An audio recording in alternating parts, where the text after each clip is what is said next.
थानाध्यक्षों के और अन्य जो हमारे इंस्पेक्टर सब इंस्पेक्टर हैं, इनके माध्यम से भी कुछ धर्म गुरुओं के साथ हम लोगों को संवाद बनाने में कोई भी संकोच नहीं होना चाहिए।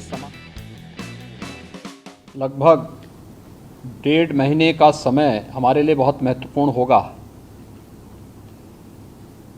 इसमें 9 या 10 को जो भी मुस्लिम धर्मगुरु घोषित करेंगे उस दिन उनकी बकरीद का कार्यक्रम संपन्न होगा पूरे प्रदेश के अंदर, और 14 जुलाई से लेकर के लगभग श्रावण पूर्णिमा तक यह पड़ेगा। 12 अगस्त को रक्षाबंधन का पर्व भी पड़ेगा। प्रत्येक सोमवार के साथ साथ जिस दिन महाशिवरात्रि का आयोजन होगा उस दिन सभी देवालयों में भी भीड़ भाड़ होगी। 31 जुलाई से लेकर 12 अगस्त तक अयोध्या का सावन मेला भी है। 2 अगस्त को नाग पंचमी का भी पर्व पड़ेगा और 31 जुलाई से 9 अगस्त के बीच में मुहर्रम भी है। देखिए, सभी आयोजन एक दूसरे के साथ जुड़े हुए हैं। मुहर्रम के दौरान तृतीय सोमवार 1 अगस्त को पड़ेगा, चतुर्थ सोमवार 8 अगस्त को पड़ेगा। रक्षाबंधन का आयोजन भी इस दौरान है और श्रावण पूर्णिमा 12 अगस्त को पड़ेगी। ये नागपंचमी, रक्षाबंधन और जो 2 सोमवार भी इस दौरान पड़ेंगे। इस दिशा से इसकी कार्य योजना बनाने के लिए जो हम लोगों ने धर्मगुरुओं के साथ संवाद बनाने की कार्रवाई को विभिन्न अवसरों पर अपनाया है, उसको हम पहले से ही तैयारी कर लें और बहुत सारे जनपदों ने इस पर अपना कार्य प्रारंभ भी किया है। और मुझे लगता है कि हमें इसको एक निरंतरता देनी चाहिए। संवाद बनाने में कोई भी किसी भी प्रकार की कोई समस्या नहीं होनी चाहिए। ये निचले स्तर पर कहीं पर थाना स्तर पर पीस कमेटी की मीटिंगों के माध्यम से और थानाध्यक्षों के और अन्य जो हमारे इंस्पेक्टर सब इंस्पेक्टर हैं, इनके माध्यम से भी कुछ धर्म गुरुओं के साथ, पुजारियों के साथ या अन्य जो मौलवी हैं, उन सब के साथ हम लोगों को संवाद बनाने में कोई भी संकोच नहीं होना चाहिए। समाज के जो मानिंद हैं, अलग अलग तबके के, उन लोगों के साथ भी संवाद बनाने में हमें किसी भी प्रकार का कोई संकोच नहीं होना चाहिए। जो एंटी सोशल हैं, एंटी नेशनल हैं, वे कुछ न कुछ गड़बड़ी करने का प्रयास करेंगे, माहौल को ख़राब करने का प्रयास करेंगे। ये समाधान का रास्ता निकालना, इसकी समीक्षा रेंज स्तर पर, कमिश्नरी स्तर पर, जोन स्तर पर निरंतर होती रहे। जो हमारा सर्किल है या ज्वाइंट मजिस्ट्रेट हैं, उनके माध्यम से भी, या जो उप जिलाधिकारीगण हैं, ये लोग भी संवाद बनाएं, अच्छा होगा। अलग अलग धर्मगुरुओं के साथ, समाज के मानिंदों के साथ में, जिनकी समाज में अपनी एक पकड़ होती है, जनप्रतिनिधियों के साथ संवाद बनाना, उनकी गतिविधियों पर भी निगाह रखना, नज़र रखना। ऐसे ही जो एडिशनल एसपी और एडीएम स्तर के अधिकारी हैं, वे लोग भी अपने इस कार्यक्रम को करें और जनपद स्तर पर जिलाधिकारी और पुलिस अधीक्षकों को भी संवाद के इस कार्यक्रम को आगे बढ़ाना होगा। यह सुनिश्चित करें, क्योंकि ये सारे कार्यक्रम पड़ेंगे और 15 अगस्त को स्वतंत्रता दिवस का कार्यक्रम भी होगा, क्योंकि अमृत महोत्सव है आज़ादी का। तो इस अवसर पर कुछ विशेष आयोजन होंगे। उन आयोजनों के साथ पूरा प्रदेश जुड़ेगा। तो जितने भी ऐसे तत्व हैं जो एंटी सोशल हैं, एंटी नेशनल हैं, वे कुछ न कुछ गड़बड़ी करने का प्रयास करेंगे, माहौल को ख़राब करने का प्रयास करेंगे। इसलिए सतर्कता और सावधानी, इसके लिए संवाद हमारा महत्वपूर्ण है और संवाद के माध्यम से इसके समाधान का रास्ता निकालना, इसकी समीक्षा रेंज स्तर पर, कमिश्नरी स्तर पर, जोन स्तर पर निरंतर होती रहे। पर्व और त्यौहार कोई भी हो, शासन की जिम्मेदारी बनती है वहां पर सुविधा देना और सुरक्षा का बेहतर माहौल देना। कोई भी पर्व और त्यौहार हो परंपरागत तरीके से हो, परंपरा से हटकर कुछ भी हम न होने दें। जाति, मत, मजहब, वर्ग, संप्रदाय या किसी भी अन्य उसकी भावनाएं आहत होती हैं, कोई भी इस प्रकार की बयानबाजी न हो। आयोजकों के नाम नोट करें, आयोजकों से हम लोग एप्लीकेशन जरूर लें और उनसे सुनिश्चित जरूर कराएं। हमने गृह विभाग को भी मैंने एक परफॉर्मा उपलब्ध करवाया था कि उसे हर एक जनपद में उपलब्ध कराएं और उसी के माध्यम से अनुमति भी सुनिश्चित कराएं। शर्तें जोड़िए उसमें कि वह कहीं भी शांति को भंग करने वाली व्यवस्था, कोई भी ऐसा बयान नहीं देंगे, कोई भी ऐसा कार्य नहीं करेंगे जिससे शांति व्यवस्था भंग होती हो, या किसी जाति, मत, मजहब, वर्ग, संप्रदाय या किसी भी अन्य उसकी भावनाएं आहत होती हैं, कोई भी इस प्रकार की बयानबाजी न हो। इस पर ध्यान देने के लिए हमें जहां व्यवस्था बनानी पड़ेगी वहीं साथ ही साथ हम इस बात को सुनिश्चित करेंगे बकरीद के लिए मुस्लिम धर्मगुरुओं के साथ और इस आयोजन के साथ जुड़े हुए जितने भी लोग होंगे उन सभी के साथ हमें संवाद बनाना होगा। कावड़ यात्रा के लिए भी हमें कावड़ संघों के साथ, कावड़ संघ हैं बने हुए हर एक जगह, उनसे भी संवाद बनाना पड़ेगा। अगर हम उसी स्तर पर संवाद बनाएंगे तो बाद में जब ये भीड़ इकट्ठी होती है तो उस समय समस्या नहीं खड़ी होती है, तब ये कार्यक्रम एक रूटीन का हिस्सा बन जाता है, फिर उसमें कोई समस्या पैदा नहीं होती है। इसलिए उन सभी चीज़ों को हमें पहले से ही एक संवाद बनाकर करना होगा। कावड़ यात्रियों का और मुहर्रम के जुलूस आपस में टकराने की नौबत न आने पाए, परंपरा का उल्लंघन भी कहीं न हो। मुहर्रम के अवसर पर भी मुहर्रम से जुड़े हुए जो अलग अलग ताजिया लेकर के जाते हैं उनके साथ पहले से संवाद होना चाहिए।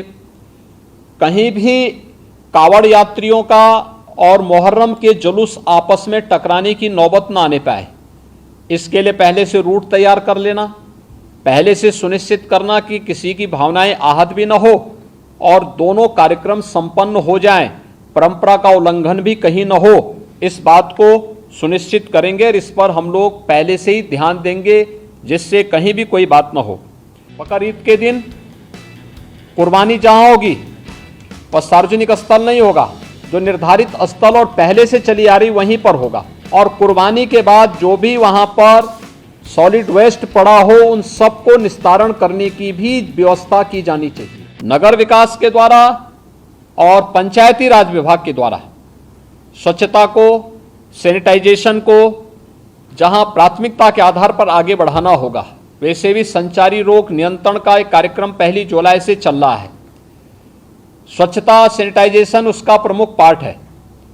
इसको हम विशेष रूप से एक अभियान के रूप में लें। बकरीद के दिन कुर्बानी जहां होगी वह सार्वजनिक स्थल नहीं होगा, जो निर्धारित स्थल और पहले से चली आ रही वहीं पर होगा। हम सुनिश्चित करें कि यह स्थान कोई सड़क, कोई चौराहा या कोई ऐसा सार्वजनिक पार्क या कोई ऐसा स्थल न हो जहां को लेकर के अनावश्यक विवाद हो। और कुर्बानी के बाद जो भी वहां पर सॉलिड वेस्ट पड़ा हो उन सबको निस्तारण करने की भी व्यवस्था की जानी चाहिए, चाहे वह आयोजक करें, चाहे वह नगर निकाय या पंचायती राज विभाग से जुड़े हुए लोग करें।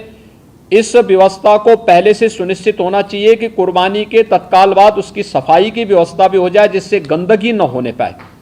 और वह जो सॉलिड वेस्ट आप डालेंगे वह एक ऐसी जगह रखना चाहिए जहां बस्ती से दूर हो, नहीं तो बहुत तेज बदबू करेगा। उसके बाद तमाम प्रकार की बीमारियां और अन्य संक्रामक बीमारियां वहां पर होने के खतरे होते हैं। इन चीज़ों को सुनिश्चित करेंगे।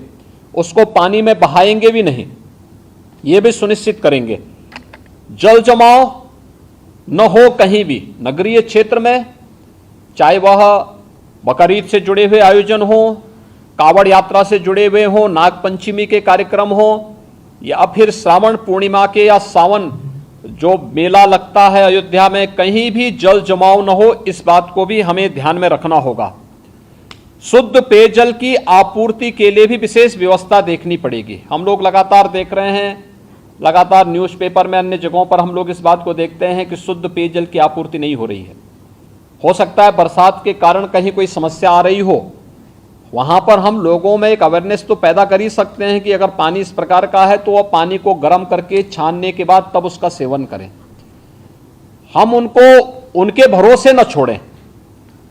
बच्चे बीमार हो सकते हैं, कोई अन्य समस्या खड़ी हो सकती है, उस पर हम ध्यान दें। जहां जहां ये आयोजन हो और कावड़ यात्रा से जुड़े हुए जितने भी रूट हो, वहां पर भी स्ट्रीट लाइट की व्यवस्था ठीक हो। पेट्रोलिंग बढ़ाना पड़ेगा, सोशल मीडिया पे नजर रखनी पड़ेगी। सुरक्षा के लिए या किसी समुदाय की भावनाओं को आहत करके उसे भड़काने की कार्रवाई कर रहा है तो हमें कार्रवाई करने से हिचकना नहीं चाहिए और बहुत सख्त कार्रवाई उन स्थितियों में हमें करनी चाहिए। स्ट्रीट लाइट की व्यवस्था, बरसात के समय में वैसे भी इसके बारे में हमें अलर्ट रहना पड़ेगा। नगर निकायों को भी जहां जहां यह आयोजन हो और कावड़ यात्रा से जुड़े हुए जितने भी रूट हो, वहां पर भी स्ट्रीट लाइट की व्यवस्था ठीक हो। सुरक्षा के प्रति अत्यंत सतर्क रहना पड़ेगा, पेट्रोलिंग बढ़ाना पड़ेगा, सोशल मीडिया पे नजर रखनी पड़ेगी और कोई भी व्यक्ति भड़काऊ बयान देता है या कोई भी ऐसी बयानबाजी करता है जो सुरक्षा के लिए या किसी समुदाय की भावनाओं को आहत करके उसे भड़काने की कार्रवाई कर रहा है तो हमें कार्रवाई करने से हिचकना नहीं चाहिए और बहुत सख्त कार्रवाई उन स्थितियों में हमें करनी चाहिए। दूसरा, विद्युत विभाग से जुड़ा हुआ है, जिसमें विद्युत की आपूर्ति अनवरत बने। जर्जर पोल और तार को पहले से हम रिप्लेस कर लें, उसका मरम्मत आदि का काम कर लें, जो भी हमें करना हो उसको हम कर लें।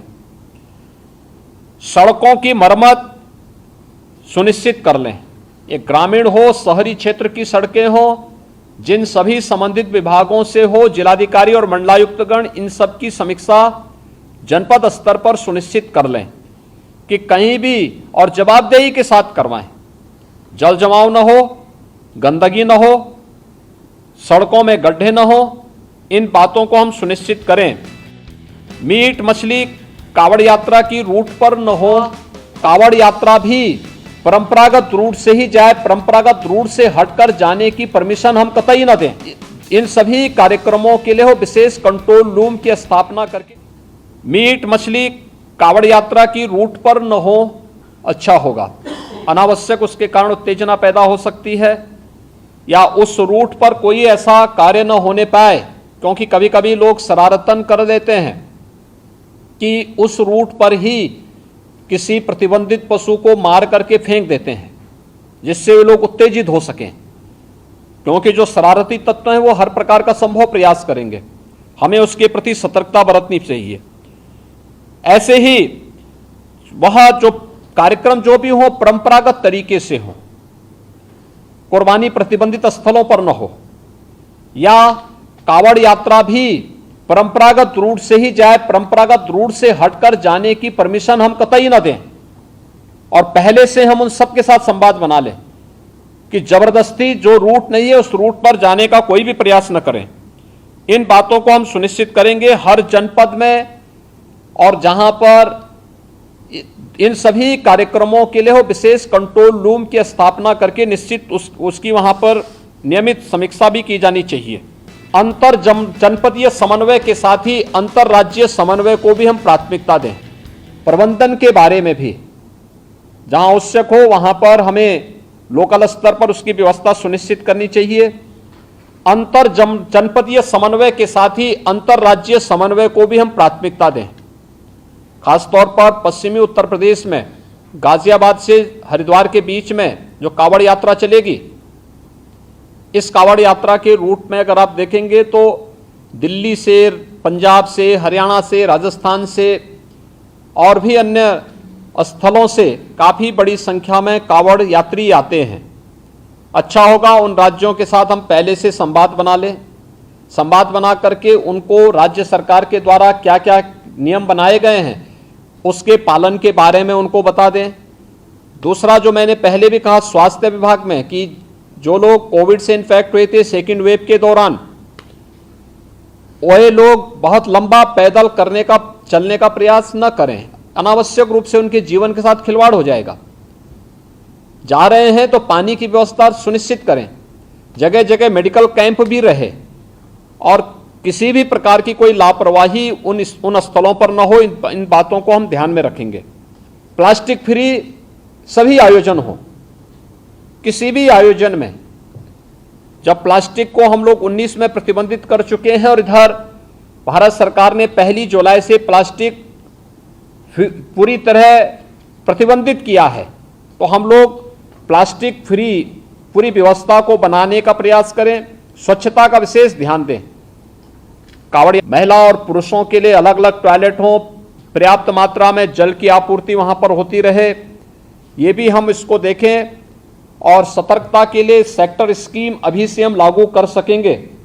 अभी से लेकर के और स्वतंत्रता दिवस के कार्यक्रम के लिए जो भी आयोजन हर जनपद के लिए, हर विद्यालय के लिए, हर ग्राम पंचायत के लिए हमारा प्रयास होना चाहिए कि ग्राम पंचायत के सचिवालय में भी स्वतंत्रता दिवस के दिन भारत का राष्ट्र झंडा फहराया जाए।